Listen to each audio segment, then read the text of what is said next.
So, frequently asked questions na po tayo. So, paki-check baka yung mga questions natin on the chat facility. Ayan, nandito na pala 'no sa ating slide, okay. Ano bang pinagkaiba ma'am ng lump sum doon sa 18 months advance pension? Kasi 'di ba nabanggit ko 'yan kanina. So 'pag sinabi kasi nating lump sum, this is for those members na hindi talaga nila nakumpleto yung minimum requirement na at least 120 months contribution. Okay, so hindi talaga sila qualified sa monthly pension. Pero kung si member qualified siya for a monthly pension, ayan, for a monthly pension at gusto niya na i-advance na agad yung 18 months advance pension niya. So kapag in-advance po yun, so 18 months din siyang walang pension. Ayan. So on the 19th month, saka na magtutuloy-tuloy yung pension niya habang siya po ay nabubuhay. Okay, so that's the difference po between the two ha. At saka pag sinabi kasi nating lump sum, sabi ko kanina, it's as if winidraw mo na lahat ng contributions mo. Okay, so after that, funeral na lang. Pero kapag ikaw kahit mag 18 months advance pension ka at meron ka namang mga beneficiaries po 'no, ayan mga beneficiaries po, maaaring may mag-pension pa on your behalf kapag kayo ay kinuha na ni Lord. Okay, so that's the difference between lump sum and the advance pension. Paano naman daw po kung nag-retire na pero na-re-employed o kaya nag-resume ng self-employment? Ang question natin diyan is, ilang taon na po ba siya? Kasi as mentioned ko kanina, 'pag 60 to 64 years old, 'pag 60 to 64 years old, ano po 'yan, voluntary pa, So, ibig sabihin kapag na na-re-employed ka, nagkatrabaho kang muli, kumbaga, ay naku kailangan ko pala talaga yung expertise ni Chris. Ako na lang po, 'di na ako magsasabi ng ibang pangalan. Expertise ni Chris, kunin na nga lang muna natin ulit, wala pa akong 65. Dapat alam din po ni pensioner na masu-suspend mahihinto yung pension niya kasi baka mamaya, o sige para may trabaho ko ulit tapos yung pension ko ipang-aano ko na lang siya, ipang-kakain ko na lang 'no or ipang-papamasahe ko na lang. Yun. So, dapat alam nila masu-suspend po yun until such time mag-65 na siya. So, ang mangyayari po dun, mag-aano na po siya, magfa-file na po siya required to refile po for his or her retirement benefit. Ganun yung mangyayari. Pero, kung 65 years old na siya, ayan, regardless if employed siya or self-employed, hindi na po namin papansinin. So, kung meron man pong mga companies na nag-iisip na pabalikin nga natin yung isa nating empleyadong nag-retire kasi talagang parang kailangan siya ng company, Make sure po na 65 years old na siya. Ayan, para di na namin papakailaman yung pension. Same with our self-employed member baka mamaya nagtatampo ng iba, bakit puro employed na lang si ma'am? Kapag po nag-resume kayo ng self-employment at the age of 60 to 64, mahihinto po ang pension. So kung gusto niyo pong magbalik sa inyong dating business, make sure na at least 65 years old na po kayo. Okay? So what happens when a retirement pensioner dies? Ayan. So sabi ko nga po, no, kung tayo po ay nag-monthly pension. Ito po kapag nag-monthly pension tayo, kaya po retirement pensioner ang term natin. Kasi pag lump sum nga po, wala nang makukuha, 'di ba? Funeral na lang. Pero kung tayo po ay nag-pension, yung primary beneficiaries nyo po, yung legal spouse nyo, yung mga anak nyo na below 21 years old, entitled po sila sa 100% of your monthly pension plus the dependents pension for qualified po. Doon po sa mga anak natin, yung mga binanggit kong 4 na klase ng anak kanina, 5 minor children beginning from the youngest with by order of preference tayo. Pero kung wala na tayong primary beneficiaries at hindi naman po tayo at least 5 years na pagpe-pension, sabihin natin at the age of 60, nag-pension ka, at the age of 62, kinuha na agad ni Lord, no? So may 3 years ka pang remaining, yun na lang po yung malilipat as a lump sum doon po sa secondary beneficiaries po ninyo. So sa secondary, una naming hahanapin dyan is your parents, kung buhay pa. Kung wala na rin po sila, ang susunod po naming hahanapin dyan is your designated. So, ang tanong ko po, nakapag-update na po ba kayo ng record nyo? Make sure po na-updated ang record po ninyo.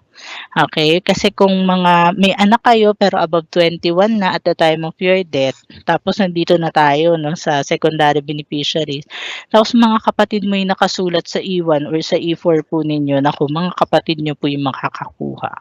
Pag wala pa rin po, legal heirs na. This will be in accordance to the Family Code of the Philippines.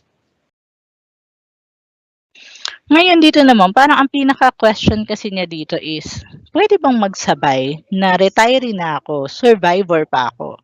'Di ba? Kumbaga dalawa yung magiging pension niya. Yes po. Provided po na legally married, ha? Okay, so, kumbaga nauna si asawa mo 'no, bigla ng kinuha ni Lord. Eh, pareho kayong retiree pensioner naman, 'di ba? O kaya naman ikaw na natirang asawa, eh, retiree pensioner ka na. May retirement ka na, may death benefit pa. So, survivor's pension under death benefit. So, dalawa po yung magiging pension ninyo. And mamaya papaliwanag sa inyo kung paano po yung pag-aakop dyan, yung annual confirmation of pensioner natin. So, how long will the dependent child receive the pension? O, ito po, tandaan natin ha. Nag-i-stop po ang dependence allowance. Baka akala kasi ng iba, naku, lifetime na rin po ba itong dependence allowance natin. So, kapag po yung dependent child natin, nauna nang namatay din. O kaya naman po gets married, no? So, kasi hindi na siya dependent doon po sa, sa parent niya na namatay. Gets employed or reaches 21 years old. Except lamang po kung incapacitated. Yan po yung sinasabi ko sa inyo kanina. Physically or mentally incapacitated, acquired during minority, sila lang po yung nagla-lifetime pension. What is the prescriptive period of filing an application for retirement benefit? Actually, wala pong prescriptive period for filing an application. However, kunyari, may napansin ka, nagpe-pension ka na pero may i-re-adjudicate, may i-adjust pa pala, saka mo napansin na meron pala mga hindi na report na mga employers po ninyo. Dapat po ma-file nyo siya within 10 years from its settlement date. Then we also have yung ESA Circular number 2020-024. Ayan, so medyo marami yung mga nakasulat dyan, no?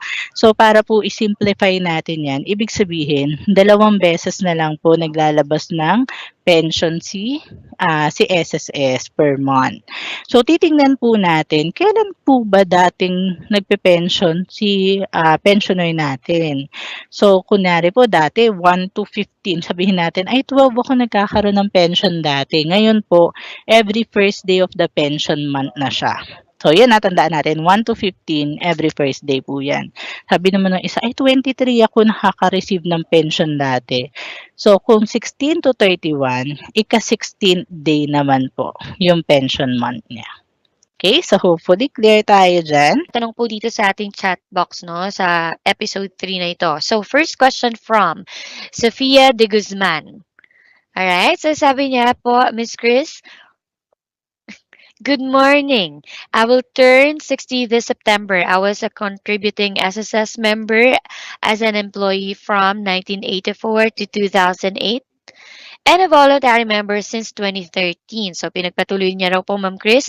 Hindi ako nakapag-contribute since June of 2023 lang. So, kailangan ko pa bang magbayad ng contributions until I file for retirement benefit in September? Thank you. Okay, thank you so much for that question, Ma'am Sophia. Oh, at least po ngayon talagang kumpletong pangalan na. So, Ma'am Sophia de Guzman, thank you for that question po. Actually, at least 'di ba kumpleto rin yung tanong ni Ma'am Sophia, no? Sabi nga po niya, naging employee siya pero tinuloy niya yung contributions niya as a voluntary member. So, sa voluntary member naman po, no, kung at least kasi ang di niya lang nabanggit is ilan na po yung naging contribution niya, pero kung susumahin natin yung mga years na binanggit niya, for sure, more than 120 months contribution na talaga siya eh. So, kung more than 120 months contribution naman na, and voluntary member na rin naman po siya ngayon. So, pwedeng hintayin mo na ma'am, no, yung ika-60th mo sa September. So, it's up to you kung gusto mo pa bang ituloy yung paghuhulog. Kasi 'di ba sabi ko nga po kanina, so kung ang ika-60th mo is September, so tatanggalin natin yung semester eh. So, yung April to September, hindi na rin namin talaga mabibilang po yun. Pero if in case may nakikinig ngayon na mga employed members naman po, paalala ko lang po ulit ha, kung 60 to 64 years old kayo, kahit naka 120 months ka na, tuloy-tuloy po dapat yan until such time po na mag-retire na kayo sa company nyo or at least mag 65 years old kayo. So hopefully, klaro po yung sagot ko para po dito, Ma'am Sofia. Thank you po. Alright, so for sure, Ma'am Chris, naliwanagan na po no, si Miss Sophia. And for our next question from Anonymous, sayang po hindi nailagay yung name para mag-greet naman natin, no? What if I reach 65, but I have but I have other sources of income? Can I still avail of retirement benefits? Okay, so ang tanong ko ulit, how many contributions na po ba, Anonymous? If you are already 65 years old, at least 120 months contribution, even if you have other sources of income, you can already file for a retirement benefit. But if in case that your contribution is less than 120 months contribution, at least sana po i-complete natin no, yung at least 120 months for you to have a monthly pension po. Thank you po, Anonymous number 1. Bilangin natin, Ma'am Chris, kung hanggang ilang anonymous, no? So, alright. So, for our third question, from Anonymous again, Ma'am Chris, magkano ang contribution kapag voluntary na kung nawala ng trabaho po? Oh, very good question po yan. So, ganito po yan sa contribution kasi natin, meron tayong age na pinagbabasihan dyan. Kung 54 years old and below ka, at lalo na kung first time mong voluntary, no, it's up to you naman kung magkano po ihuhulog nyo. Mas maganda kung ituloy pa rin natin no, yung contribution natin nung dating nagtatrabaho tayo with yung employer share ha. Kasi habang tayo po ay nagtatrabaho, merong employee-employer share dyan and 2/3 of your contribution is shouldered by your employer. So kung ngayon po 500 plus yan, yung hinuhulog mo malamang mga 1.5 yan, diba? So titingnan natin kung magkano po ba talaga. Ngayon, kung 55 years old and up ka naman na po, kung magkano yung huli mong contribution, yun na po yung magiging basis mo, not unless first time ka na magvo-voluntary. So, yan po yung isa sa policy natin under contributions po. Okay, so minimum of 560 for the voluntary. Ayan. So, maximum of 4,200 po. Thank you Alright, per so month. yan. Thank you, Ma'am Chris. Okay, yan tandaan natin mga eskwela. Minimum contribution daw ay 560 for the voluntary. Okay, so next question tayo. For fourth question? Fourth Ayan question? na nga. Okay. So ito. So sabi sayang anonymous ulit. Pangatlo na. Okay, I turned 60 on January 12, 2023. I got my 18-month lump sum benefit on November 29, 2023. 5 days after I filed my application for retirement benefits, I congratulate SSS for the faster processing of my retirement benefits considering you have more than 21 million members. Well, una po sa lahat, ma'am or sir, sino po kaya ito? We are very happy to hear na na-appreciate po ninyo yung service ng SSS, no? Alam niyo po, ang SSS ay patuloy na, patuloy na nag-e-enhance ng ating systems and mina-maximize talaga natin yung kayang gawin ng digital services, no? Para sa convenience ng ating mga members. And we are very happy to hear na maayos at mabilis niyo pong nakuha ang inyong retirement benefits. So, thank you, ma'am, for the compliment. And ito na po talaga yung tanong niya, Miss Chris. Okay, so, ito yung tanong niya. Will I receive my monthly pension starting in July 2024 through my nominated bank? Is there a need for me to do annual confirmation process? Thank you. Ayan. So, sasabihin na naman po nila talaga, mat-wizard ako. Joke lang. So, dito po, actually, ma'am, tama naman na July, no? Pero July 2025 po. Kasi 18th month yung lump sum po natin. Yun yung ika-18. So, ibig sabihin po, on the 19th month pa, August pa. Kung tama yung bilang ko, August 2025 pa po. Ayan. So, thank you so much po kasi ika-12 mo November, 2024. So, ika-18 po natin is July 2025 and, August po magtutuloy-tuloy na po yung pension mo until such time na ayan, kunin na po tayo ni Lord. Thank you po. No need na for the annual confirmation process muna. And then, pero if in case po na nagtuloy-tuloy na no, yung pension po natin, every year na dapat po yan. Pero ang tanong ko kasi dito is, retirement po, no? Ang nilagay po kasi natin, mamaya po mapapaliwanag din po sa inyo sa AKOP, no? Na ang mandatory naman po na ako po sa amin for the retirement is at least 80 years old. So, since 60 pa lang naman po, no need po muna. Ayan, for the annual confirmation po. Thank you po. Thank you very much for that very detailed explanation, Ma'am Chris, para sa kasagutan dito sa question ni sayang talaga po hindi na ilagay ang name no ni Miss or Mr. Anonymous. Okay, so next question tayo mga kaskwala. So for our next question.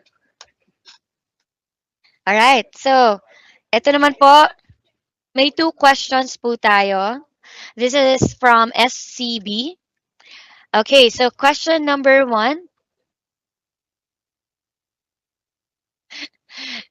Question number 1. Ready ka na ba, Ma'am Chris? Okay, question number 1. I am 63 years old now and have more than 400 monthly contributions. I intend to file my retirement benefit when I reach the age of 65. I have my own company. What will happen to my company if I file my retirement benefit 2 years from now? So, yan po ang first question, Miss Chris. Basahin ko na rin po yung second question, Ma'am Chris, habang tumatawa ka po dyan. Question number 2. Assuming that I have gaps in my contribution, will it affect the computation of my retirement pension? Thank you. Ma'am Chris, pakisagot po ng very happy yung ating two questions. Okay, thank you so much po, SCB and Ma'am Abby. Ayan. So, dito naman po sa question, no? So, employer naman siya. I have my own company daw po. So, what will happen to my company if I file for my retirement benefit? Ayan. So, actually, sabi ko nga po kanina, kung 65 years old naman na po, ano na po yun eh. Yun na yung pinaka-compulsory natin, di ba? So, kahit nagbe-business ka pa, it's okay na.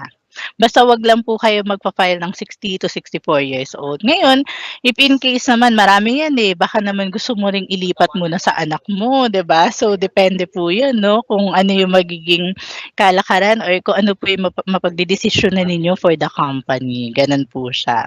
Pero kung 65 years old na po, it doesn't matter naman na. Provided na at least naka 120 months contribution ka, even if you're still a businessman or businesswoman, no, pwede na po. So for the question number 2 naman po, if you have gaps in your contribution, will it affect the computation of your retirement pension? It will depends po kung anong mga years yun. Kasi kanina, di ba, pinaliwanag natin yung A plus B plus C. So, kailan po ba kayo may gaps? Kung yan po, ano naman po, prior to 1985, okay lang. 'Di ba sabi ko nga po mula sa date of coverage mo up to 1984, bilang pa rin 'yun eh, may hulog ka man or wala. Pero if in case po mula 1985 up to 2001, yung gaps mo, ilan kaya? Kung at least may 6 months contribution ka naman doon, okay lang kasi may at least one CYS ka doon. Pero if in case ang naging hulog mo lang talaga ay 3, yun, magkakaroon po talaga ng effect sa computation po ninyo. Makakaapekto po talaga siya kasi magiging zero no yung CYS mo for that year.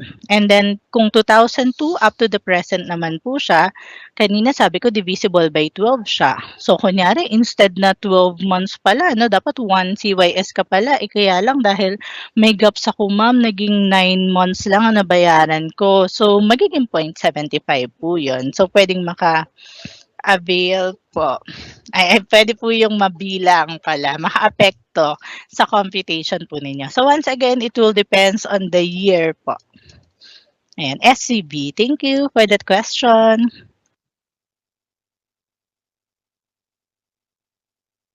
Maraming salamat po, Ma'am Chris, sa Maraming salamat po, Ma'am Chris, sa pagpapaliwanag, no?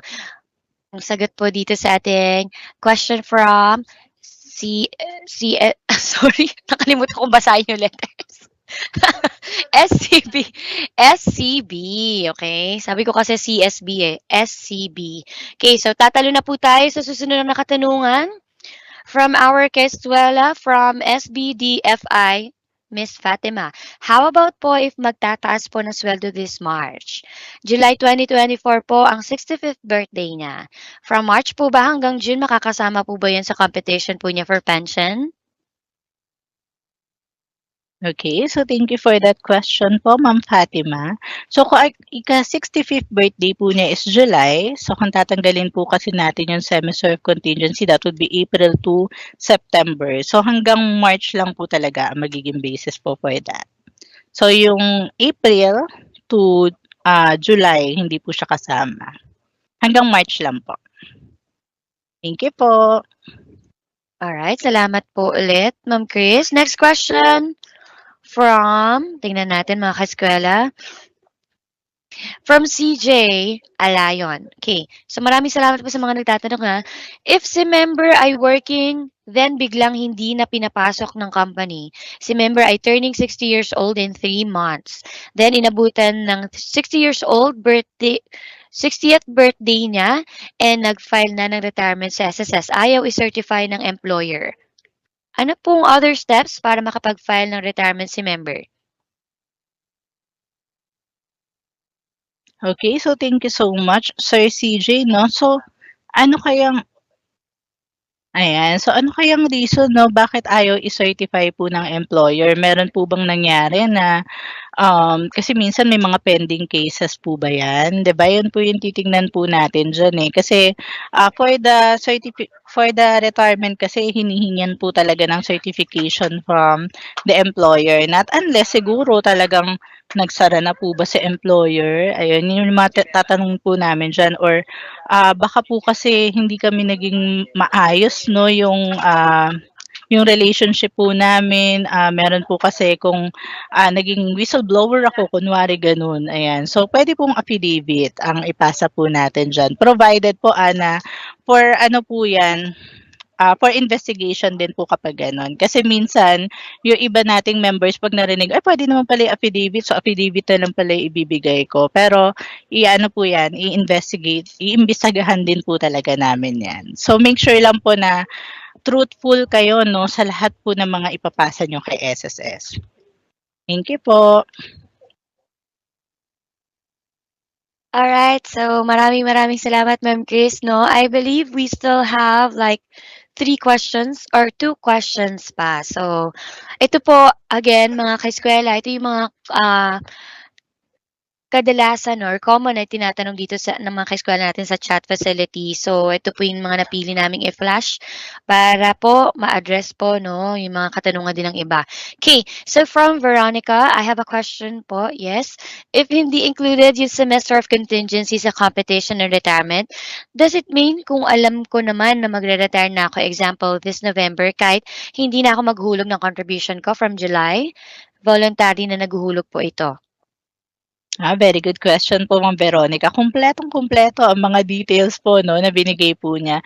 Yes, actually 'pag sinabi kasi natin voluntary, hindi naman siya mandatory. So, it's up to the member kung hanggang kailan po siya gustong maghulog.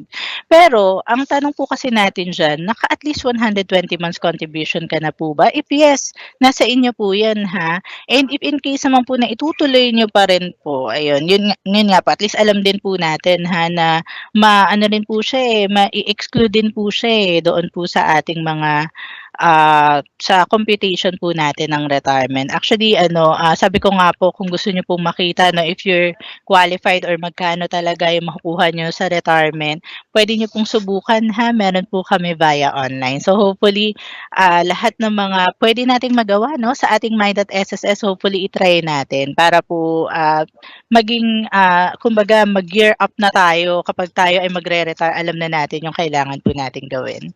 Thank you so much, Ma'am Veronica, for that clarification po. Alright, now, Ma'am Chris, we are down to our last question. Okay, so this is from Nurul. Okay. Is there any contribution that needs to be made for employee to be for entitled for retirement pension?